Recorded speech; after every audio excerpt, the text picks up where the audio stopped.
Hi good morning and welcome back to the channel Swara Madhyama. ನಾನು ನಿಮ್ಮ ಪ್ರೀತಿಯ ಸುರಭಿ ವೆಂಕಟೇಶ್.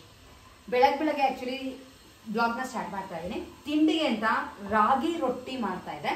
ತುಂಬ ಜನ ನಾನು ಶಾರ್ಟ್ ವಿಡಿಯೋಗಳು ಹಾಕಿದಾಗ ಈ ರಾಗಿ ಹಿಟ್ಟನ್ನ ಹಾಗೆ ಗೋಧಿ ಹಿಟ್ಟನ್ನ ನೀವು ಎಲ್ಲಿಂದ ತೊಗೊಂಡು ಬರ್ತೀರಾ ಅಂತ ಕೇಳಿದರೆ, ಈ ನಡುವೆ ಯೂಶಲಿ ನಾನು ಯಾವುದೇ ಬ್ರ್ಯಾಂಡೆಡ್ದಾಗಲಿ ಈ ಥರ ರಾಗಿ ಹಿಟ್ಟು ಅಕ್ಕಿ ಹಿಟ್ಟು ಎಲ್ಲ ತರೋಕ್ಕೆ ಹೋಗಲ್ಲ. ತುಮಕೂರು ಹತ್ರ ಕ್ಯಾತ್ಸಂದ್ರನಲ್ಲಿ ಒಬ್ಬರು ಚಿಕ್ಕ ಅಂಗಡಿನಲ್ಲಿ ಈ ಥರದನ್ನ ಮಾರ್ತಾರೆ. ಬರೀ ಹಿಟ್ಟುಗಳು ಅಷ್ಟೇ ಅಲ್ಲದೆ ಬೆಲ್ಲ ಆಗಿರ್ಬೋದು ಅಥವಾ ಅಕ್ಕಿ, ಇದ್ರ ಜೊತೆ ಸಿಹಿ ಪುಡಿ, ಚಿಗರೆ ಪುಡಿ, ಅರ್ಶಿನ, ಕುಂಕುಮ ಪ್ರತಿಯೊಂದು ಮಾಡ್ತಾರೆ. ಒಂದು ಸ್ಮಾಲ್ ಕ್ಲಿಪ್ಪಿಂಗ್ ಅಂಗಡಿದು ತೆಕ್ಕೊಂಡು ಬಂದಿನಿ. ನಿಮ್ಗಳಿಗೂ ಈಗ ಅದನ್ನ ಹಾಕ್ತೀನಿ. ಅಂಡ್ ಅವ್ರ ಹತ್ರ ನೀವು ಕಾಂಟ್ಯಾಕ್ಟ್ ಮಾಡಬೇಕು ಅಂದ್ರೆ ಅವ್ರ ಫೋನ್ ನಂಬರ್ ಹಾಕಿರ್ತೀನಿ. ಅಂಡ್ ನನಗೆ ಅನ್ಸೋ ಪ್ರಕಾರ ಅವರು ಕೊರಿಯರ್ ಮಾಡೋದಾಗಿ ಈ ಫೆಸಿಲಿಟೀಸ್ ಎಲ್ಲ ನನಗೆ ಆಕ್ಚುಲಿ ಐಡಿಯಾ ಇಲ್ಲ. ಯಾಕಂದ್ರೆ ಅಂಗಡಿ ಚಿಕ್ಕದಾಗಿರೋದು, ನೀವು ಅಲ್ಲೇ ಹೋಗಿ ಪರ್ಚೇಸ್ ಮಾಡ್ಕೊಂಬಂದ್ರೆ ತುಂಬಾನೇ ಒಳ್ಳೇದು ಅಂತ. ಏನಕ್ಕೆ ಇದನ್ನ ಹೇಳ್ತಾ ಇದ್ದೀನಿ ಅಂತಂದ್ರೆ, ಅವರು ತಗೋಬೇಕಾದ್ರೆ ಯೂಶಲಿ ನಮ್ಗೆ ಹೇಳಿದ್ರು ತುಂಬಾ ಅಂದ್ರೆ ತಿಂಗಳಾನ್ಗಟ್ಲೆ 5 ತಿಂಗಳು 6 ತಿಂಗಳು ಎಲ್ಲ ನೀವು ಇದನ್ನ ಹಿಟ್ಟುಗಳನ್ನ ಸ್ಟೋರ್ ಮಾಡಕ್ಕೆ ಆಗಲ್ಲ. ಯಾಕೆಂದ್ರೆ ನಾವು ಯಾವುದೇ ತರ ಪ್ರಿಸರ್ವೇಟಿವ್ಸ್ ಯೂಸ್ ಮಾಡಲ್ಲ. ಸೊ ಹಾಗಾಗಿ ತೊಗಸೆ ಕಟ್ಟೋದು, ಹುಳ ಬರೋದು ಇದೆಲ್ಲ ಆಗೋಗುತ್ತೆ. ಹಾಗಾಗಿ ಆದಷ್ಟು ಬೇಗ ಇದನ್ನ ಯೂಸ್ ಮಾಡ್ಕೊಳ್ಳಿ ಅಂತ ಅಂದ್ರು.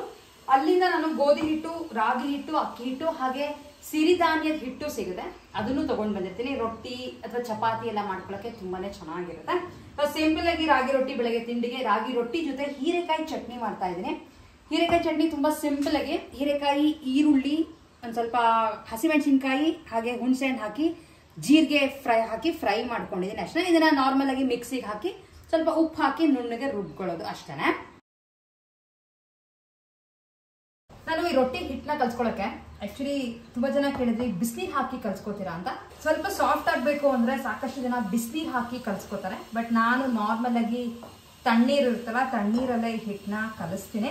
ಅಂಡ್ ಇದನ್ನ ತಟ್ಟಕ್ಕೆ ಪ್ಲಾಸ್ಟಿಕ್ ಶೀಟ್ಗಳೇ ನಾನು ಯೂಸ್ ಮಾಡೋದು. ಯಾಕಂದ್ರೆ ಇವಾಗ ನೀರಿಗೂ ಪ್ರಾಬ್ಲಮ್ ಇರೋದನ್ನ ನಾನು ಒಂದೊಂದು ಬಾಂಡ್ಲೆಲಿ ತಟ್ಬಿಟ್ಟು ಅದನ್ನ ತೊಳೆದು ಮತ್ತೆ ಅದನ್ನ ಯೂಸ್ ಮಾಡೋದು ತುಂಬಾ ಕಷ್ಟ ಆಗುತ್ತೆ. ಸೊ ಹಾಗಾಗಿ ಡೈರೆಕ್ಟ್ ಆಗಿ ತವಾ ಮೇಲೆ ತಟ್ಕೋಬೇಕಾಗುತ್ತೆ. ಬಿಸಿ ಇದ್ದಾಗ ಒಂದೊಂದೇ ಬೇಗ ಬೇಗ ಮಾಡೋಕ್ಕಾಗಲ್ಲ. ಹಾಗಾಗಿ ನಾರ್ಮಲ್ ಹೋಳಿಗೆ ಶೀಟ್ ಅಥವಾ ರೊಟ್ಟಿ ಶೀಟ್ ಬರ್ತಲ್ಲ, ಅದ್ರ ಮೇಲೆ ತಟ್ಟೆನ ನಾನು ರೊಟ್ಟಿಗಳನ್ನ ಮಾಡೋದು. ಯೂಶಲಿ ರಾಗಿ ರೊಟ್ಟಿ ಅಥವಾ ರಾಗಿ ಮುದ್ದೆ ಹೆಲ್ತ್ ವೈಸ್ ತುಂಬಾ ಒಳ್ಳೆಯದು. ಟೇಸ್ಟಿಯಾಗೂ ಇರುತ್ತೆ ಆ್ಯಂಡ್ ಚೆನ್ನಾಗೂ ಇರುತ್ತೆ. ನಿಮಗೆ ಈರುಳ್ಳಿ ಬದಲು ಮೂಲಂಗಿ, ಕ್ಯಾರೆಟು ಆ ಥರದ್ದು ತಿಳ್ಕೊಂಡು ಸಹ ರಾಗಿ ರೊಟ್ಟಿ ಮಾಡ್ಕೋಬೋದು, ಟೇಸ್ಟಿಯಾಗಿ ಇರುತ್ತೆ. ಬಟ್ ಬರೀ ರೊಟ್ಟಿ ತಿನ್ನೋದಕ್ಕೆ ಚಟ್ನಿ ಚೆನ್ನಾಗಿರುತ್ತೆ ಅಂತ ನಾನು ಹೀರೆಕಾಯಿ ಚಟ್ನಿನ ಮಾಡ್ಕೊಂಡಿದ್ದೆ.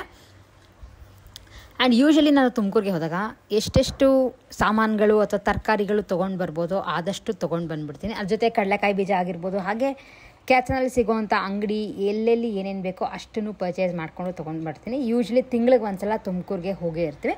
ಆ್ಯಂಡ್ ಈ ಅಂಗಡಿ ನಾನು ನಿಮಗೆ ಹೇಳಿದ್ದು ಇರೋದು ಕ್ಯಾತ್ಸಂದ್ರನಲ್ಲಿ. ನೀವು ಬ್ಯಾಂಗ್ಳೂರು ಟು ತುಮಕೂರು ಟ್ರಾವೆಲ್ ಮಾಡಬೇಕಾದ್ರೆ ಕ್ಯಾತ್ಸಂದ್ರ ಮೇನ್ ಸರ್ಕಲ್ ಬರುತ್ತೆ. ಅದಕ್ಕಿಂತ ಮುಂಚೆ ನೀವು ಲೆಫ್ಟ್ ರೋಡ್ಗೆ ಹೋದರೆ, ಒಳಗಡೆ ಹೋದರೆ ಈ ಥರ ಒಂದು ಅಂಗಡಿ ಇದೆ. ಅವ್ರ ಫೋನ್ ನಂಬರ್ ಅಲ್ಲಿ ಹಾಕಿರ್ತೀನಿ.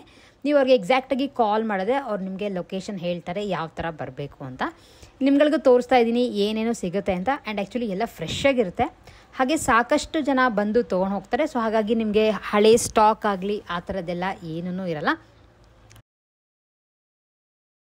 ಆ್ಯಂಡ್ ಇಲ್ಲಿ ನಾವು ತೊಗೊಂಡು ಬಂದಮೇಲೆ ಅಕ್ಕಿ ಹಿಟ್ಟು, ರಾಗಿ ಹಿಟ್ಟು ಟೇಸ್ಟ್ ತುಂಬಾ ಚೆನ್ನಾಗಿರುತ್ತೆ ಅಂತ ಅನಿಸುತ್ತೆ. ಆ್ಯಂಡ್ ಚಪಾತಿ ಕೂಡ ತುಂಬ ಸಾಫ್ಟಾಗಿ ಆಗುತ್ತೆ.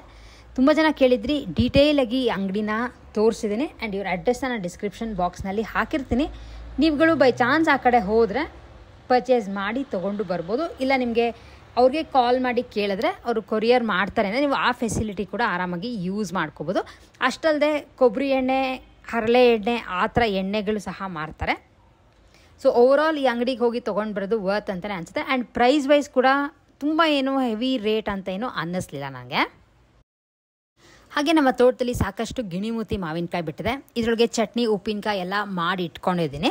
ನಿಮಗೆ ಬೈ ಚಾನ್ಸ್ ಯಾವುದೋ ರೆಸಿಪಿ ಬೇಕು ಅಂತಿದ್ರೆ ಕಾಮೆಂಟ್ ಮಾಡಿ ತಿಳಿಸಿ. ನಿಮ್ಗಳಿಗೂ ಹೇಗೆ ಮಾಡ್ಕೊಳ್ಳೋದು ಅನ್ನೋದನ್ನು ತೋರಿಸ್ತೇನೆ.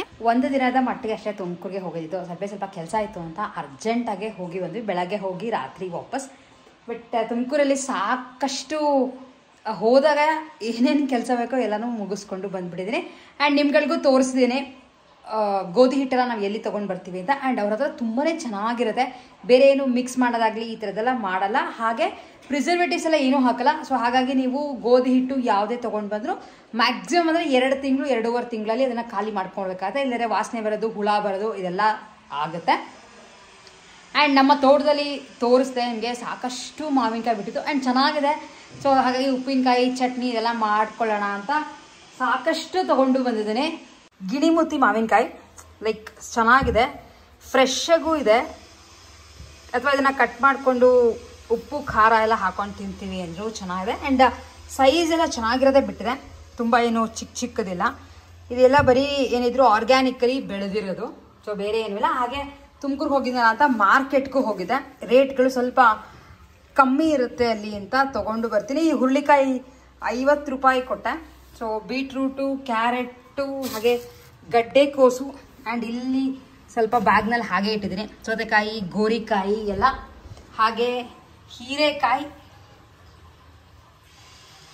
ಸೊ ಗೋರಿಕಾಯಿ ಹೆಚ್ಚಿಟ್ಟಿದ್ದೀನಿ, ಮಧ್ಯಾಹ್ನಕ್ಕೆ ಪಲ್ಯ ಮಾಡೋಣ ಅಂತ. ಚೆನ್ನಾಗಿತ್ತು, ಎಳೆದಾಗೂ ಇತ್ತು ಗೋರಿಕಾಯಿ ಅಂತ. ಆ್ಯಂಡ್ ಅಮ್ಮ ಫ್ರೆಶ್ ಆಗಿರೋವಂಥ ನಿಂಬೆಕಾಯಿ ಉಪ್ಪಿನಕಾಯಿ ಕೊಟ್ಟಿದ್ದಾರೆ, ಫ್ರೆಶ್ ಆಗಿ ಹಾಕಿದ್ದಾರೆ. ಸಕಲಾಗಿದೆ ವಾಸನೆ ಎಲ್ಲ. ಬರೀ ಸ್ವಲ್ಪ ಪ್ರಿಸರ್ವ್ ಮಾಡ್ಕೊಳ್ಳೋದು ಕಷ್ಟ ಆಗ್ಬಿಡುತ್ತೆ ಕೆಲವು ಸಲ, ಯಾಕೆಂದರೆ ಯಾವ್ದಾರ ಸ್ಪೂನ್ ಹಾಕೋದು ಈ ಥರದ್ದೆಲ್ಲ ಮಾಡಿಬಿಟ್ರೆ ಹಾಳಾಗುತ್ತೆ. ಆ್ಯಂಡ್ ನಿಂಬೆಕಾಯಿ ಉಪ್ಪಿನಕಾಯಿ, ಇದಕ್ಕೆ ಎಲ್ಲ ಮೆಣಸಿನ್ಕಾಯಿ ಆ್ಯಂಡ್ ಸಾಕಷ್ಟು ಬೇರೆ ಬೇರೆ ಏನೋ ಬರುತ್ತಲ್ಲ, ಶುಂಠಿ ಎಲ್ಲ ಹಾಕಿರ್ತಾರೆ.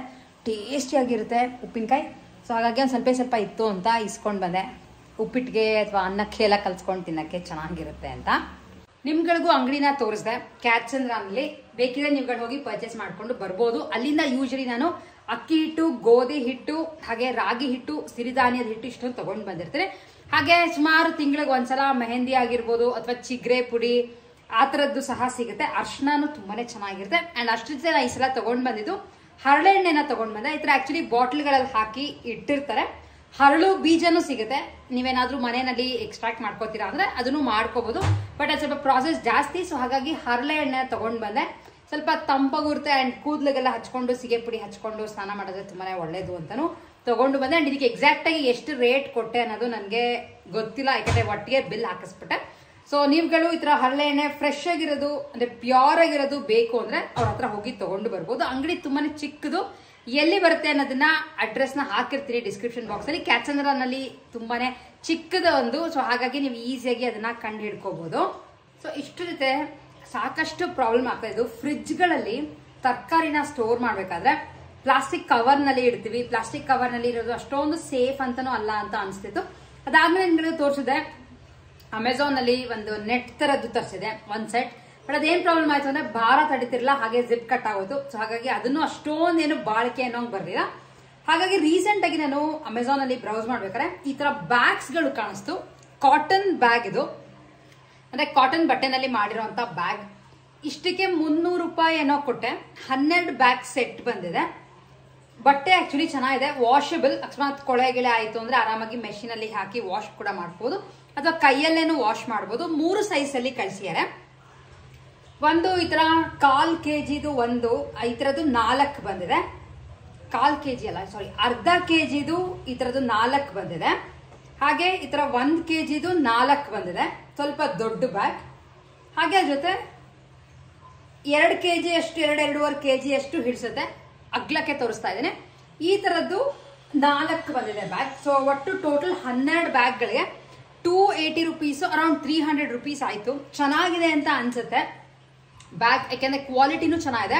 ಅಂಡ್ ಫ್ಯಾಬ್ರಿಕ್ ನಾರ್ಮಲ್ ಆಗಿ ಸಿಗುತ್ತಲ್ಲ ಆ ತರದ್ದು.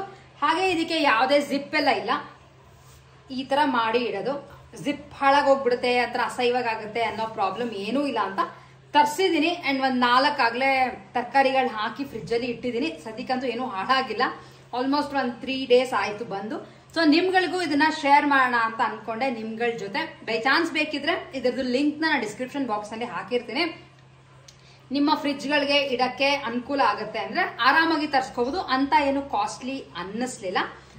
ಅಂಡ್ ಇನ್ನ ಒಂದು ಐಡಿಯಾನು ಕೊಟ್ಟಿರ್ತೀನಿ. ನೀವೇನಾದ್ರೂ ಮನೆಯಲ್ಲಿ ಸ್ಟಿಚ್ ಮಾಡ್ಕೋತೀರಾ ಅಂತ ಇದ್ರೆ ಈ ತರ ಬಟ್ಟೆಗಳು ನಿಮ್ಗೆ ಆರಾಮಾಗಿ ಸಿಗುತ್ತೆ.